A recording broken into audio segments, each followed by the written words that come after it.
compañeros maestros. Es un honor tener el día de hoy aquí a la doctora Laura Frade.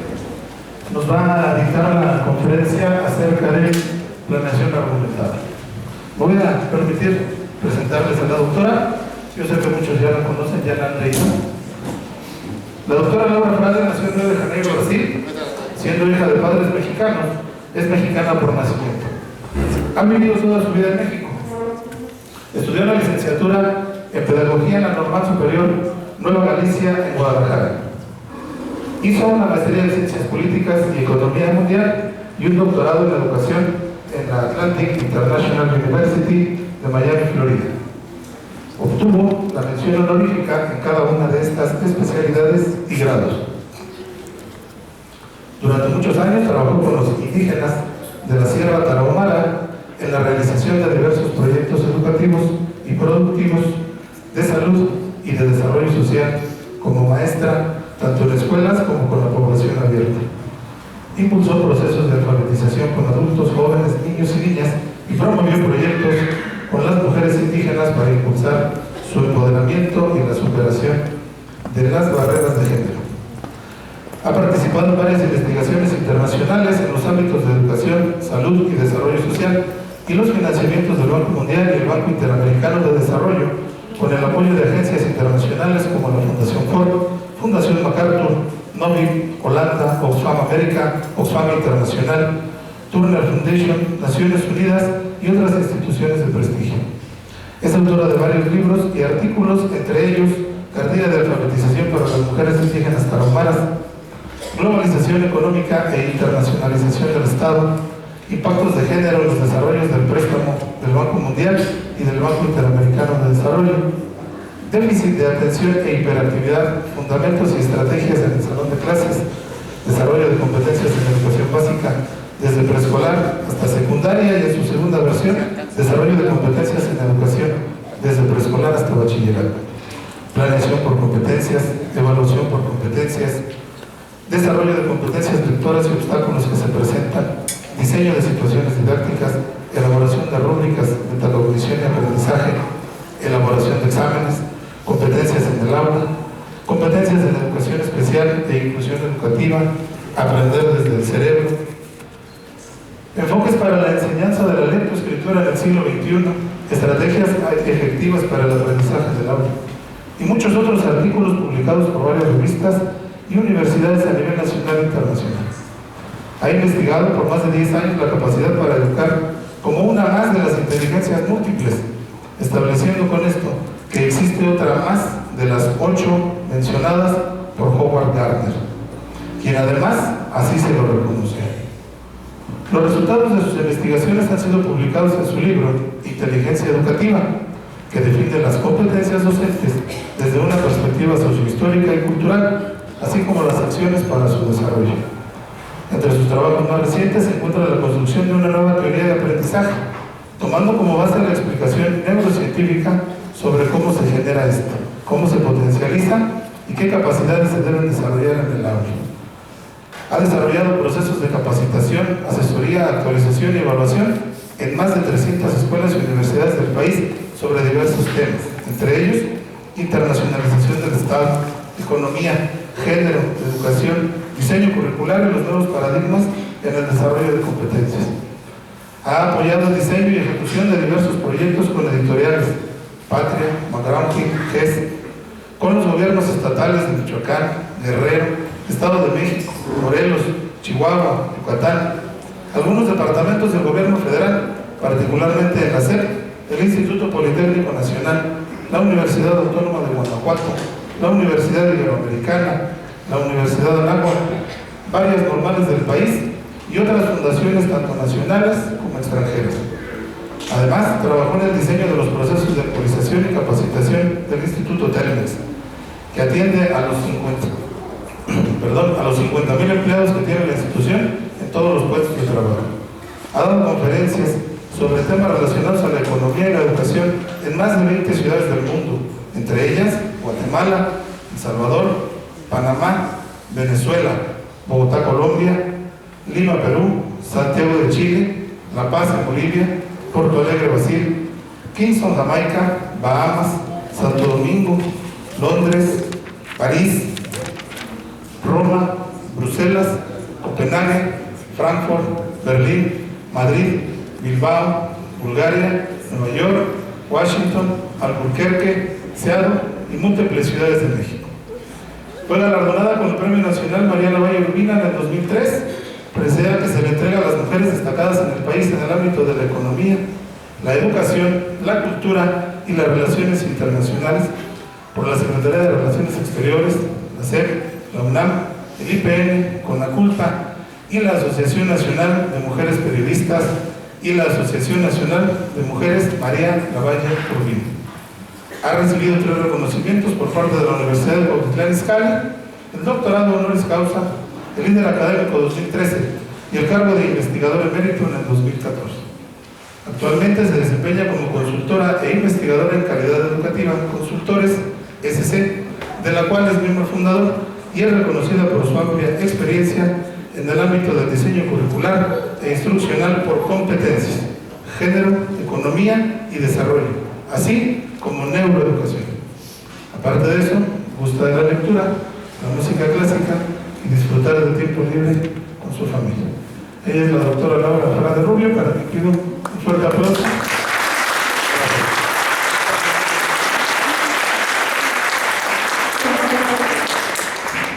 ¿Sí se oye?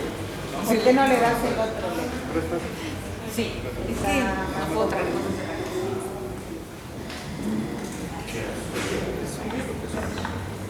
A ver, ¿se oye? Sí. ¿Se oye? Sí. Sí. Espero que ahí se quede. Es que la cabeza me molesta. Bueno, muy buenos días a todas y a todos. Me da muchísimo gusto estar el día de hoy con ustedes. Me pidieron que les diera una conferencia sobre planeación argumentada, ¿sí? Lo que voy a hacer es que al principio voy a hablar de ciertos temas teóricos que ustedes tendrían que tener claros para planear su argumentación, para argumentar su planeación. Después me voy a meter a describir un poco cómo se hace la planeación de acuerdo al acuerdo 592, que es con el cual les van a evaluar. O sea, la evaluación ahorita es, lo dice el INE, se lleva a cabo sobre los planes y programas vigentes. Vigentes son los que están descritos en el acuerdo 592, que fue publicado el 20 de agosto de 2011, ¿de acuerdo? Entonces son los planes y programas 2011. En eso se tienen que concentrar ustedes para estudiar, ¿de acuerdo? Sobre eso está diseñada la evaluación. Hay ya de hecho unas guías para la planeación argumentada que ya tiene el INE. Les sugiero que las bajen de la página del Servicio Nacional de Profesión Docente, ¿sí? De la Coordinación Nacional del Servicio de Profesión Docente. Bájenlo de ahí, es una guía a donde viene estipulado los aprendizajes esperados sobre los cuales los van a evaluar en el caso de secundaria en cada una de las asignaturas. Hay una selección de aprendizajes esperados. Con esos aprendizajes esperados ustedes tienen que diseñar una planeación para que lo tomen en cuenta, ¿de acuerdo? Bueno, les digo todo eso como preámbulo porque esos son los básicos que tienen que tener. Acuerdo 592, plan de programas 2011 y los aprendizajes esperados que vienen descritos. O sea, no es cualquier planeación, son unos específicos que están en esa guía de planeación argumentada. ¿De acuerdo? Bueno, muy bien. Fíjense, voy a empezar por algo muy simple. El primer hecho educativo de la historia es un hecho que se sigue repitiendo hasta la fecha. Y voy a empezar por ahí para entender dos cosas. Para entender el papel del docente en la planeación y el papel del docente en el resultado, ¿sí? Fíjense bien, a lo largo de la historia ha habido un hecho educativo, un hecho fundamental, ¿sí? Que inicia cuando los padres y las madres educan a sus hijos. Esto inicia desde el principio de la humanidad, esto no es nuevo. Desde el principio de la humanidad hubo un adulto más experimentado que generó el proceso educativo de la generación subsiguiente, ¿sí? Y lo hizo de esta forma, fíjense. Imaginemos una mamá, ¿no? Esa mamá observa que su hijo, bueno, ya tiene 10, 11 meses, un año, que el niño se sostiene, que trata de lanzarse a caminar, pero que no se atreve. Ahí la mamá está haciendo un diagnóstico, ¿de acuerdo? Está haciendo un diagnóstico de acuerdo al contexto del niño. Tiene que caminar, tiene 2, 11 meses, tiene ganas, se avienta, pero no sabe qué hacer. Y entonces, ¿qué hace la mamá? Pues muy simple, hace una mediación. ¿Cuál es su mediación? Toma los 2 brazos del niño y camina con él. Eso se hace hasta la fecha, ¿cierto o no? Hasta la fecha, toda mamá toma a su hijo de los brazos y camina con él. Si está un mes, aunque le dura la cintura, no importa, la mamá camina con él. Llega un momento en que la mamá dice, no, ya se siente que quiere, ya lo veo yo que se va a lanzar. Y entonces la mamá lo suelta y observa. Y entonces observa que todavía está borracho, que se siente inseguro, dice, bueno, ahora le voy a dar una mano.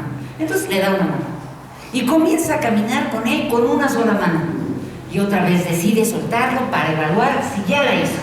Y entonces, ¿qué sucede? Todavía lo ve borracho, pero lo ve más seguro. ¿Qué hace? Pues ya no le voy a dar toda la mano, ahora le voy a dar un dedo. Entonces le da un dedo. Y empieza a caminar con el niño con un dedo, ¿cierto o no? Y camina y otra vez la mamá lo suelta. Y dice, no, todavía no camina. Y entonces, ¿qué hace? Ahora lo engaña. Le va a dar una cuchara. Le da una cuchara, el niño se agarra de un extremo, la mamá se agarra del otro y camina con la cuchara y lo suelta con la cuchara en la mano. Y el niño camina. ¿Sí? Y la mamá logra que el niño camine. ¿Sí? Ella dice, ya camina, lo dejo, ya terminé, ya lo logré.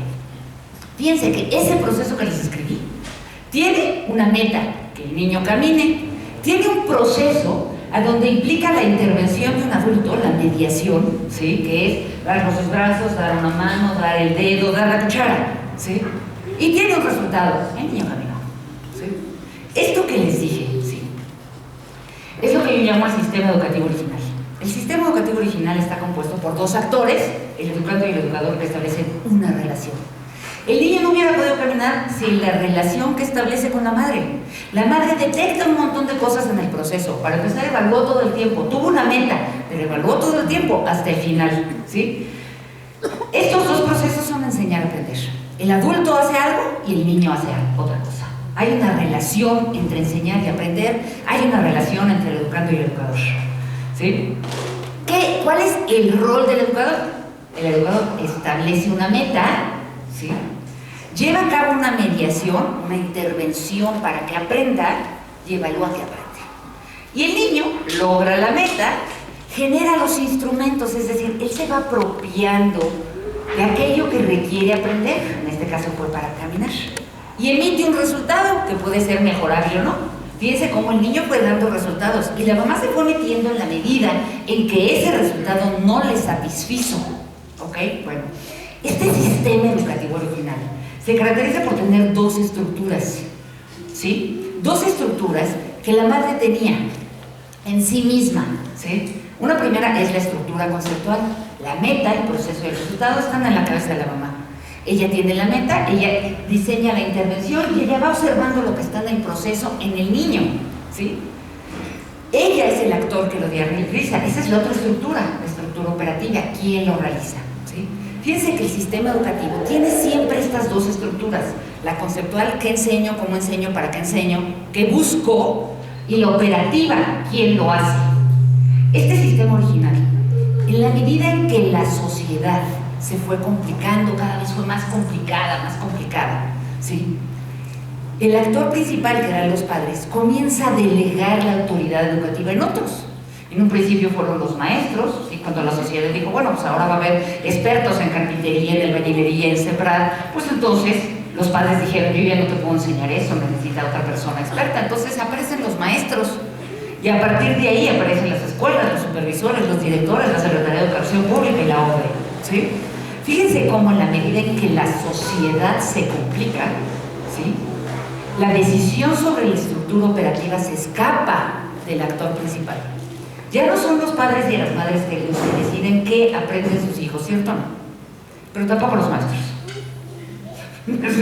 Hubo un momento donde los maestros sí decidían, ¿sí? Cuando el maestro era el maestro albañil en la Edad Media, él enseñaba y no tenía un supervisor, No venía un supervisor a decirle al maestro albañil o al maestro carpintero qué tenía que hacer.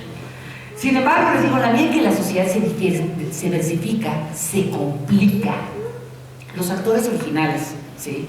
Que pueden ser el padre y el maestro, ya no tienen la autoridad para decidir qué se enseña. Esto que se enseña son los planes y programas y están enseñados por la Secretaría, ¿sí? Pero los actores, que son la otra estructura, la estructura operativa, que son los otros actores, ¿sí? Pues son los maestros. Entonces fíjense que este sistema se ha ido complicando. Se ha ido complicando porque de tener dos actores en una relación tan simple como la madre y el hijo, ahora pues hay a la N, porque de hecho, fíjense, la autoridad educativa actualmente no termina en la SEP. Y no termina en la SEP porque vivimos en una sociedad globalizada, con una interacción constante entre padres madres, hijos, maestros, docentes, directivos, supervisores, la CEP, la OCDE, el FMI, el Banco Mundial, las Naciones Unidas. O sea, esto ha crecido y se ha ido despegando.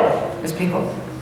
En ese despegue de ese, ¿sí?, está el sistema educativo. Está el sistema educativo original que se da con los maestros y los niños y con los padres, ¿sí?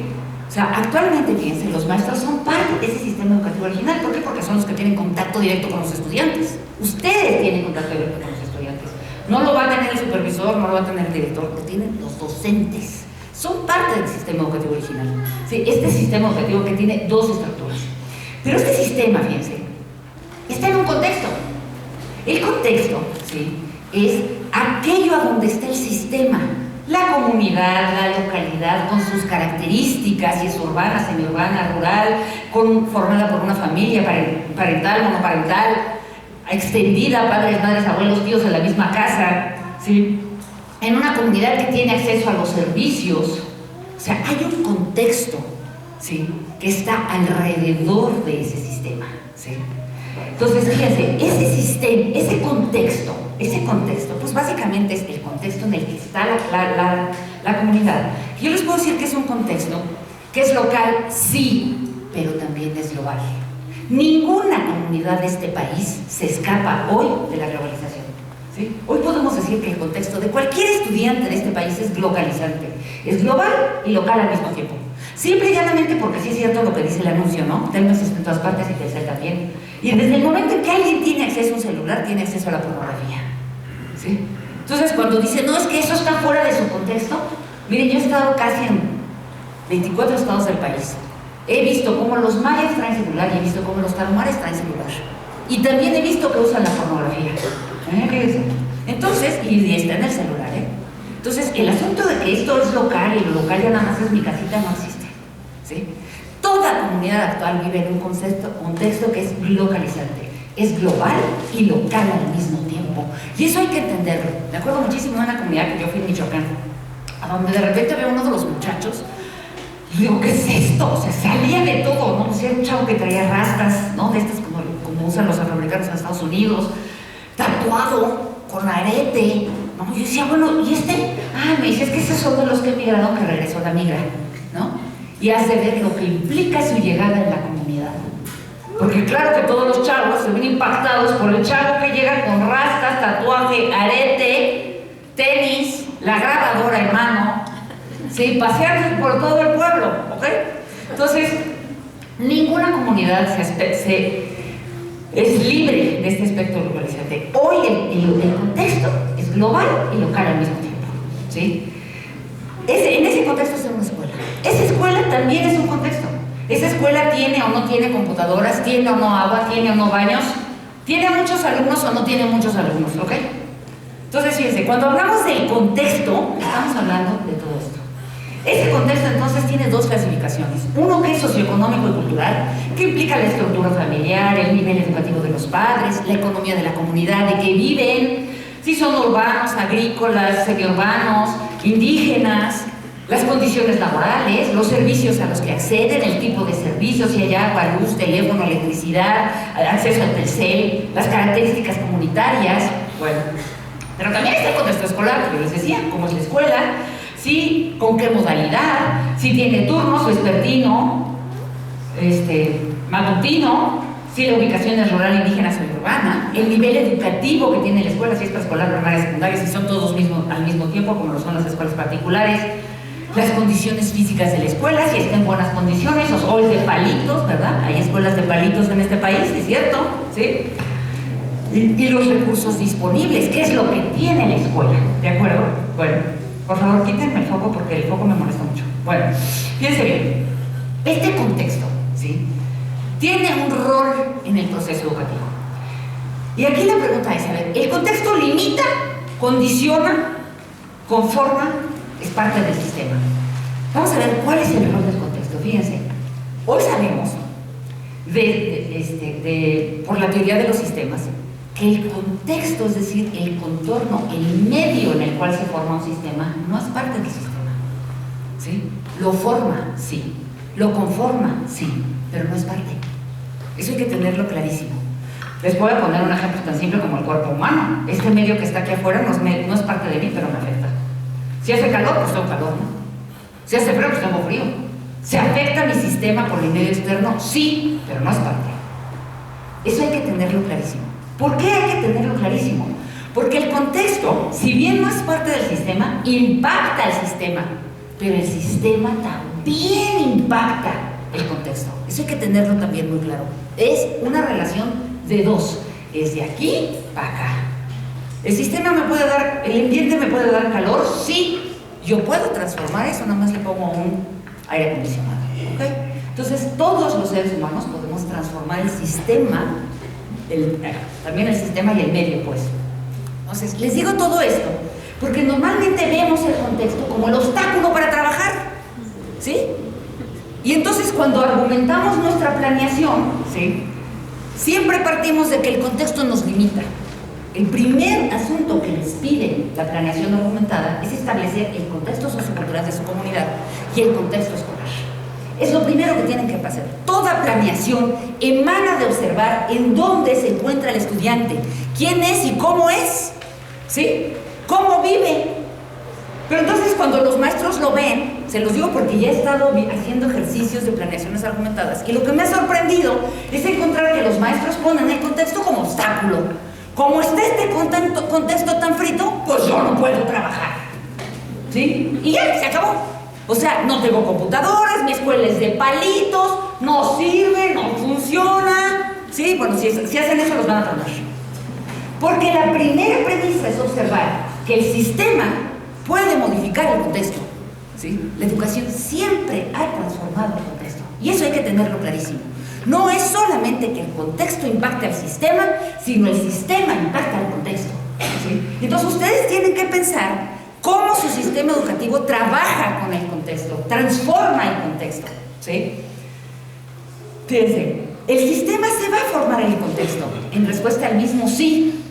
Es causa el contexto, sí, pero también es efecto del contexto, del sistema, ¿sí? Entonces, es una relación. El sistema entra en relación con el contexto y el contexto entra en relación con el sistema. Es un proceso interactivo, ¿sí? Todas las teorías de sistemas lo mencionan. Va desde la física, fíjense. ¿Cómo se formó el universo? ¿Sí? Por un proceso de agregación de partículas, los sistemas se juntan y se forman, ¿sí? Y se forman a partir de un medio que condiciona, pero ese medio que condiciona, ¿sí?, también se ve impactado por el sistema que actúa ahí. Entonces, esto es bien importante entenderlo, porque lo que tenemos que hacer es identificar el contexto. Sí, nos afecta, pero también lo podemos transformar a partir del proceso educativo, ¿sí? Entonces, les digo todo esto porque efectivamente la planeación argumentada, ¿sí?, va a partir de que ustedes observen el contexto social, cultural y económico de su comunidad, ¿sí?, para que ustedes lo observen no como obstáculo, sino como insumo. Insumo es que entra en su planeación para transformarlo, para considerarlo, para adecuar su trabajo a eso, para observarlo, para que los estudiantes trabajen en ese contexto. No es para salir corriendo, ¿ok? Entonces, ¿qué elementos requiero yo para planear? ¿Sí? Lo primero es considerar el contexto. Ese contexto que yo les decía, ¿sí?, que es necesariamente sociocultural, económico y político, sí, pero además escolar, las condiciones de la escuela, ¿ok? Es decir, sí, yo tengo que trabajar la tecnología y en mi escuela no hay computadoras, ya no lo trabajé, no. Voy a trabajar las habilidades que requiere el uso de la tecnología. Buscar información se puede hacer sin tener computadoras. Y si no tengo libros, pues usando a la comunidad, preguntándole a los padres. La búsqueda de información es la capacidad, no la computadora, ¿sí? Entonces, con el contexto se trabaja. Me tiene que dar insumos para yo tener en mente que el sistema transforma el contexto. Entonces, ese es el primer elemento. El segundo elemento es el diagnóstico del aprendizaje. Es decir, yo tengo que identificar, así como lo hizo la mamá, este niño ya está listo para caminar. ¿Qué necesita la intervención? Le agarro 2 brazos, ¿sí? Ella determinó la meta, determinó cómo construyó el puente para que el niño lograra la meta, ¿sí? Ese es el diagnóstico de aprendizaje. ¿Qué necesidades de aprendizaje se poseen?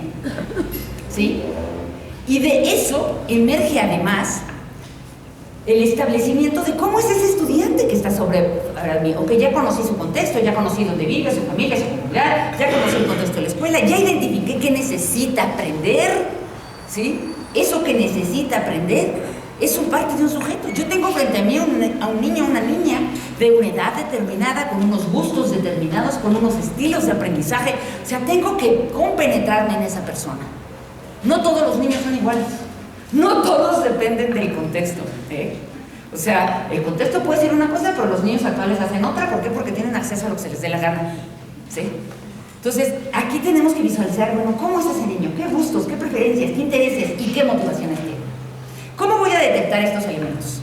El contexto me lleva a elaborar, por ejemplo, una encuesta a las preguntas a los padres, ¿sí? Yo les puedo hacer una serie de encuestas a los padres, puedo ver cómo viven, qué nivel educativo tienen, cuánto ganan, qué trabajan, cómo es su casa, si los niños tienen un lugar especial para estudiar, si no lo tienen, si los papás están con ellos, eso es fundamental conocerlo para promover el aprendizaje. Yo aquí les puse anexo ver documento de Anderegg, ¿sí? Ezequiel Anderegg es un sociólogo, tiene un libro que se llama Metodología e Investigación en la Comunidad. Desgraciadamente este libro ya no está en el mercado, es muy antiguo, pero es buenísimo, ¿sí? Yo les puedo, si quieren después les mando unas copias a donde sirve, te da muchos elementos para saber qué preguntar. Se llama Metodología e Investigación en la Comunidad de Ezequiel Anderegg, es de Editorial Ateneo. Es muy viejo, pero búsquenlo por ahí, a lo mejor existe en alguna biblioteca. Pero si no, les puedo mandar un PDF a donde les va a dar ideas para saber cómo delimitar el contexto comunitario. Creo que es una de las debilidades actuales de los maestros, que sí te dicen, pues sí, yo vivo aquí en la zona urbana, pero luego parten de supuestos que no son reales. Hay que saber exactamente, les digo, y esto pasa porque hagan en una hoja una encuesta a los padres, oye, contésteme eso, y si su papá no sabe escribir, pues primera información que va a la hoja, y usted, niñito, contéstela, ¿sí? Pero ustedes tienen que tener esos elementos. El segundo elemento que hay que tomar en cuenta es hacer el diagnóstico de aprendizaje, es decir, ¿qué tanto sabe el estudiante sobre la asignatura, sobre mi materia, ¿sí? O sobre ciertas competencias básicas que debe de tener, ejemplo, leer y escribir. Si yo doy clases de historia y mi alumno no da una por lo redonda leyendo, pues estamos fritos, ¿eh? Porque para entrar a historia el chavo tiene que leer, sorry, pero lee o no lee. La historia es lectura y la geografía también, y las ciencias también. Entonces, tengo que tener ese diagnóstico inicial. ¿Cuáles son las competencias básicas que trae, que vienen desde la primaria? Pero también, ¿qué sabe de mi asignatura? ¿Sí? Porque eso me va a ayudar a delimitar, ¿sí?, la mediación que yo tengo que hacer para que logre las metas estipuladas, ¿sí?, en los planes y programas de estudios, que son los aprendizajes esperados. Después también voy a tener un diagnóstico de estilos y preferencias. Ahí puedo hacer encuestas iniciales o hacer una caja de correo al docente, es decir, aquí me van a poner niños en una carta lo que les gustaría saber, ¿sí? O qué les interesa, porque así yo mantengo contacto con mis estudiantes, se llaman cajas de correo del estudiante, ¿sí? O sea, el asunto es que ustedes tengan la perspectiva del interés, la motivación, los gustos de sus estudiantes, ¿sí?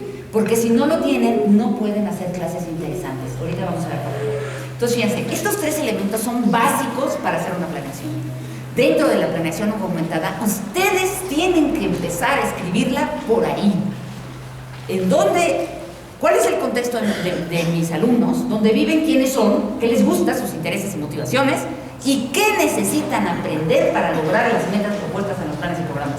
Ese es el primer paso, ¿sí?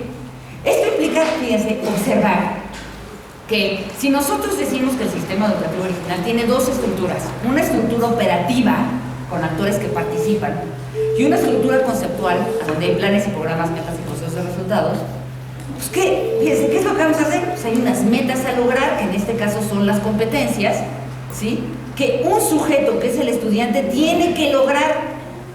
¿Cómo lo va a hacer? Por la acción docente. ¿Cómo lo hizo la mamá? Agarra sus dos bracitos, interviene hasta que lo logra. Eso es lo que va a hacer el docente. El docente tiene que intervenir para que el estudiante logre las metas del aprendizaje. Entonces, fíjense, y eso lo va a hacer en un contexto sociocultural, económico, político y educativo, es decir, la escuela, ¿sí?, con un sujeto que muestra necesidades de aprendizaje, lo que tiene que aprender y tiene gustos, preferencias y estilos de aprendizaje, ¿sí? Fíjense, estos elementos son preliminares y los tienen que saber antes de planear. ¿de acuerdo? Ahora bien, me voy a meter a los planes y programas. Yo les decía, la planeación argumentada va a ser un diseño que ustedes tienen que hacer el día del examen, tienen 4 horas para hacerlo, ¿sí? Pasa primero el examen de preguntitas y luego comen y después de la comida llegan y se sientan y hacen una planeación argumentada. Así está diseñado el examen, ¿de acuerdo? Entonces, ustedes van a planear en la computadora, o sea, los van a poner a escribir en una hoja de Word, ¿de acuerdo? ¿Qué tienen que hacer? Lo primero, y antes que nada, conocer los planes y programas, el acuerdo 592, de eso asignan. Déjenme decirles una cosa. Si tú das matemáticas y español, no solamente son los planes y programas del grado que cursas, tienes que sabértelos todos. Primero, segundo, tercero. Eso sí se los digo a los que son matemáticas, español y ciencias. Geografía, pues es padrísimo, nada más es un grado. ¿Okay? Y ahí tienes que saber el grado inmediato anterior, que es sexto de primaria. Pero historia, por ejemplo, ¿sí? Y civismo, pues son los 2 años que les toca. O sea, se los digo porque normalmente los maestros se aprenden su partecita. Ah, no, pues a mí nada más me toca primero, pues yo nada más estudio primero, aquí, primero. Oye, pero ¿cómo vas a hacer el diagnóstico de esos estudiantes que incluye el previo, que es el primero, tú das segundo y toca primero? No sé, pero a mí nada más me puso segundo, boleto del anterior. Pues ¿sabes qué pasa? Que el boleto del anterior no va a hacer que tú logres que tus chavos lleguen al segundo. Porque si no traen el anterior, pues no logran el segundo, ¿verdad? Entonces, fíjense, el plan y programa 2011, ¿sí? Que es a donde tiene la siguiente estructura, fíjense. Para empezar, busca desarrollar competencias, ¿sí? Esto es bien importante.